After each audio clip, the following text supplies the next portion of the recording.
اس پہ نہ کوئی تبدیلی تھی نہ ہے نہ ہوگی. ہماری کیا ہے, ہم independent Palestine, contiguous, sovereign, total independent integrity اس کی ٹیریٹوریل, اور اس کے ساتھ القدس الشریف اس کا کیپٹل. یہ ہماری ڈیمانڈ تھی, ہے اور انشاءاللہ رہے گی, اور اس کو اچیو کریں گے.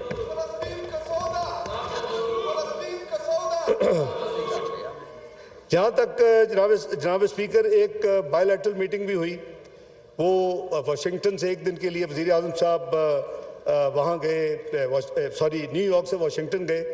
واشنگٹن میں میٹنگ تھی.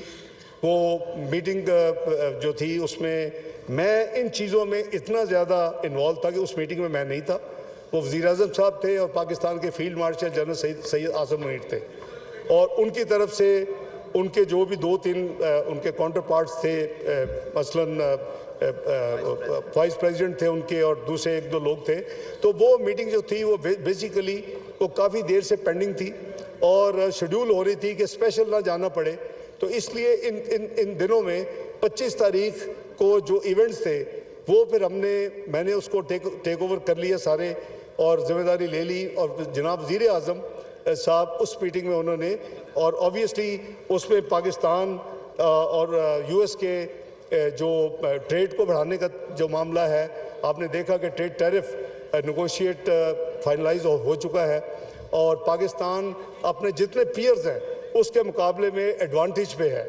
اسی طرح اس میں دوسری جو کارپوریشنز مائنز اینڈ منرلز ہیں, اس میں ہائیڈرو کاربن ہیں, اس میں اے آئی ہے, اس میں آئی ٹی ہے. یہ تمام وہ ایریاز ہیں جس پہ ان کی بات چیت ہوئی, اور وہ پرائم منسٹر صاحب نے جو شیئر کیا آگے بڑی مفید ان کی بات چیت ہوئی.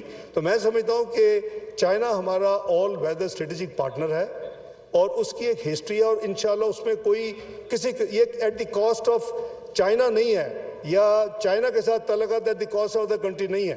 ہماری ایک انڈیپینڈنٹ پالیسی ہے جس پہ چائنا ہیز, میں سمجھتا ہوں کہ یونیک اپنی اس کی پریزنس پاکستان کے حوالے سے, کیونکہ آل ویدر فرینڈ اسی لیے کہتے ہیں کہ جب بھی مشکل کا وقت آیا, جب بھی کوئی ضرورت پڑی, ہمیشہ وہ ہمارے ساتھ کھڑے ہوئے.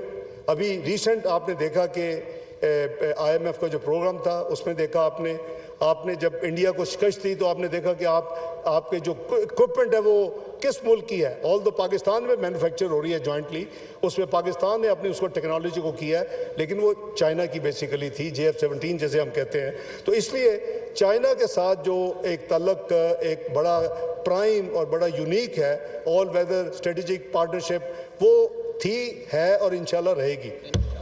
جہاں تک یو ایس کا تعلق ہے, میں نے سارا ایکسپلین کر دیا ہے. UNGA چونکہ آبویسلی ملٹی لیٹرل ہر سالانہ ایونٹ ہے, اور اس میں جو کچھ جتنی ایکٹیویٹیز میری تھیں وہ بھی میں نے عرض کر دی. 30 جتنی پرائم منسٹر صاحب کی تھی, 11 وہ بھی میں نے بتا دی ان کی یونی لیٹرل. اب میں یہ عرض کروں گا کہ ہمیں یہ کلیئرٹی رہنی چاہیے.